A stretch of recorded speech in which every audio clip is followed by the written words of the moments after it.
बीते गुरुवार को दिल्ली के कॉन्स्टिट्यूशन क्लब में राष्ट्रीय पिछड़ा वर्ग, अनुसूचित जाति, अनुसूचित जनजाति एवं अल्पसंख्यक महासंघ की एक राष्ट्रीय कार्यकारिणी की बैठक आयोजित की गई। इस बैठक में पूर्व राज्यसभा सांसद एवं पूर्व मंत्री उत्तर प्रदेश सरकार डीपी यादव मुख्य अतिथि के तौर पर उपस्थित रहे। बैठक के दौरान संस्थागत ढांचे और प्रारूप के अलावा विभिन्न मुद्दों पर भी चर्चा की गई। साथ ही इस विशेष अवसर पर महासंघ को नया राष्ट्रीय अध्यक्ष भी मिल गया। दरअसल इस कार्यकारिणी की बैठक में सर्वसहमति के बाद पूर्व राज्यसभा सांसद डीपी यादव को महासंघ का राष्ट्रीय अध्यक्ष चुना गया। नए अध्यक्ष की नियुक्ति के बाद सभागार में बैठे सभी सदस्यों में एक अलग ही जोश और उत्साह का माहौल देखने को मिला।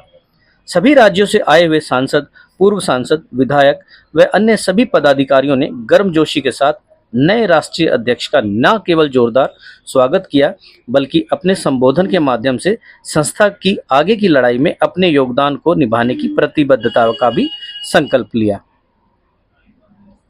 इस मौके पर महासंघ के सभी सदस्यों ने मिलकर राष्ट्रीय अध्यक्ष डीपी यादव की उपस्थिति में केक काटकर जन्मदिन का भी जश्न मनाया। सभागार को संबोधित करते हुए नवनिर्वाचित राष्ट्रीय अध्यक्ष डीपी यादव ने भी संस्था को नई ऊंचाई पर ले जाने की अपनी प्रतिबद्धता को दोहराया। साथ ही उन्होंने संस्था को राष्ट्रीय स्तर पर पहुंचाने और इसके माध्यम से पिछड़े और वंचित लोगों की आवाज को भी संबंधित पटल पर उठाने पर जोर दिया। देखिए, मेरा मकसद और मेरे साथियों का मकसद समतामूलक समाज को ताकत देकर आगे बढ़ाने का है। जो लोग अधिकारों से वंचित हैं या जिनके अधिकारों की रक्षा करने का काम हमारे आकाओं ने नहीं किया है, उनकी आवाज़ को ताकत देकर आगे ले जाने का काम मैं और मेरे साथी करेंगे। इसमें कोई दो राय नहीं है। हर प्रदेश में जहाँ से भी राष्ट्रीय पिछड़ा वर्ग महासंघ के लोगों के उत्पीड़न की आवाज़ आएगी, उनके साथ कहीं अन्याय होता होगा या उनके अधिकारों को नहीं दिया जा रहा होगा, हम वहाँ जा कर के उनके संघर्ष की भूमिका बना करके शांति प्रिय तरीके से, लोकतांत्रिक तरीके से, शांति भाव के साथ में उन सरकारों के कानों में उनके अधिकारों की बात डालने की कोशिश करेंगे और उनके अधिकारों को दिलाने की कोशिश करेंगे। सर, अध्यक्ष बनने के बाद मुख्य चुनौती क्या रहेगी आपकी? मुख्य चुनौती होगी हमारे समाज के लोगों को शिक्षा देने की, मुख्य चुनौती होगी उन्हें रोजगार दिलाने की, मुख्य चुनौती होगी उनके साथ अगर कोई अन्याय होता है उसको दूर करने की, और विशेषकर किसानों और नौजवानों को उनके अधिकारों के बारे में जागृत करने की।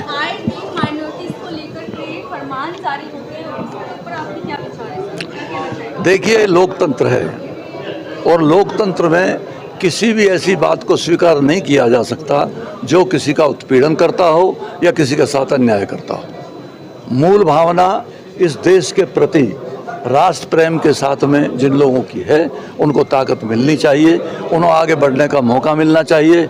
उनके बीच में रुकावट डालना और किसी ताकत के बल पर उनको कमज़ोर समझना, ये आज की राजनीति की भारी भूल होगी।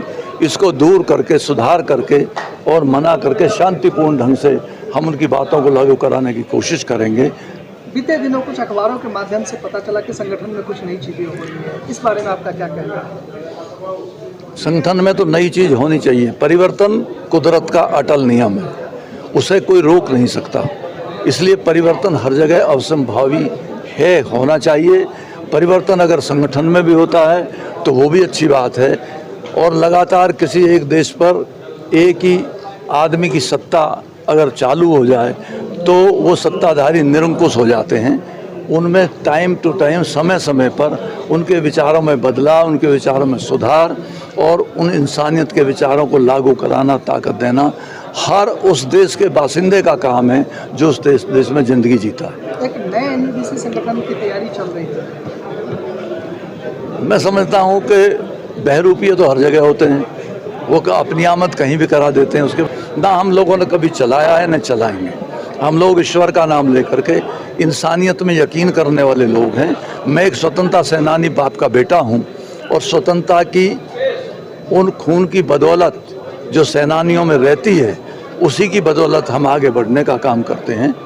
मुझे जब मैं बनारस हिंदू यूनिवर्सिटी से निकल करके आया था तो मैंने अपने पिताजी से सवाल किया था कि मैं राजनीति में जाना चाहता हूँ। तो उन्होंने मुझसे कहा था कि राजनीति में अब गांधी जी का वक्त नहीं है, बहुत सारे लोग अच्छे नहीं हैं, मत जाओ, तुम अपना काम करो।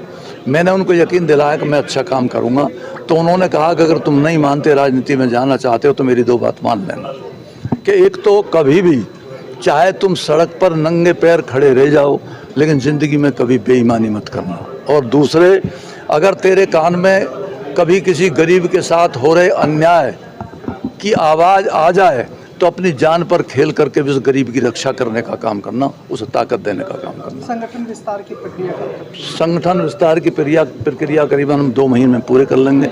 हमारे साथी बहुत ही काबिल और अच्छे लोग हैं, और संगठन की प्रक्रिया पूरी करने के बाद, पूरे देश से ऐसे लोगों को जोड़ने के बाद कि जिनमें इन अधिकारों को मांगने की कुव्वत हो, ताकत हो और नॉलेज हो, उनको लेकर के हम 2 महीने के बाद आपको फिर इनवाइट करेंगे, प्रार्थना करेंगे कि आप भी हमारे विचारों के साथ कुछ ताकत देने का काम करें। आप हमेशा से ताकत देते रहें और हमेशा से ताकत देते रहें। मैं सबसे पहले तो बधाई देता हूं जन्म दिवस की हमारे राष्ट्रीय अध्यक्ष श्री DP यादव जी को, माननीय, और साथ ही बधाई इस बात के लिए भी देता हूं कि उन्हें दोबारा से NUBC का राष्ट्रीय अध्यक्ष चुना गया। और इससे मुझे लगता है कि OBC समाज का उत्थान जो बीच में थोड़ा धीमा हो गया था, उनकी ऊर्जा और उनकी ताकत के साथ जब नौजवान तबका और जो पिछड़ा वर्ग का जो संघर्ष उनके साथ जब चलेगा, तो ज़रूरी आज OBC वर्ग को, SC ST वर्ग को, पिछड़ा वर्ग को, अल्पसंख्यक वर्ग को एक दिशा मिलेगी। दिशा देने का काम वो करेंगे, मुझे ऐसा लगता है।